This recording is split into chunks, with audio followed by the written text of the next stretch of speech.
Pois foi moi pertiño aquí no barrio de San Valentín.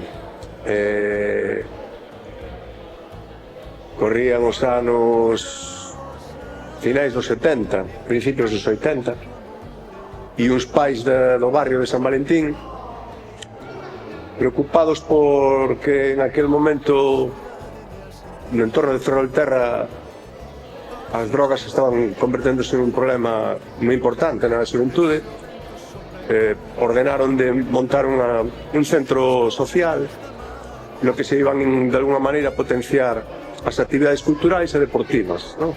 De ali, por exemplo, naceron as Olimpiadas do Concello de Fene, e tamén dali saímos moitos gaiteiros, gaiteiras, bailadores e bailadoras. Ali empecé. Vizoso por unha parte e por outra moi heteroxéneo, moi rico. Creo que ten moitos prismas, moitos ángulos, moitos formatos e moitas caras diferentes, o cal creo que de alguna maneira é síntoma de boa saúde, non?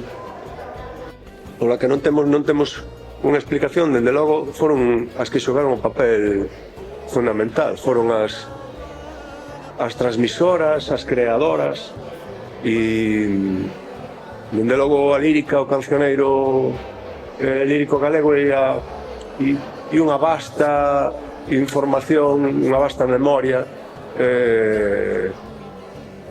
foi de alguna maneira rescatada e transmitida por elas, así que xogaron un papel central en ese sentido, non?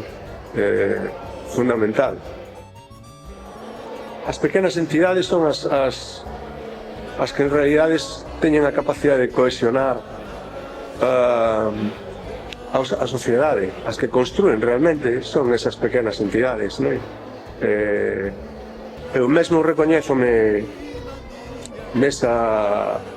primeiro nese berce, que foi os meus primeiros pasos foron aí, nun entorno moi amable, no que cando se encontra un pouco perdido encontra sempre un brazo amigo, sempre encontra unha aperta, un veciño, unha veciña que te escoitan. E logo ao longo da miña vida participei como docente en moitas, non? E fun moi consciente de que eran entes que, aparte de cohesionar, axudaron ao desenvolvemento da mocidade de unha maneira moi notable, o sea que absolutamente necesarias. Ben, o meu é digamos que como unha celebración máis, a miña celebración ao abeiro do ano das letras, deste ano das letras 2025, pois foi unha das patas foi a presentación do cancioneiro. Creo que é un xeito de devolverlles a estas mulleres a miña gratitude, tamén un xeito de deixar aí a testemunha de cal foi a miña experiencia para con elas, e o que pretendía tamén era poñelas a elas no foco, no centro da atención.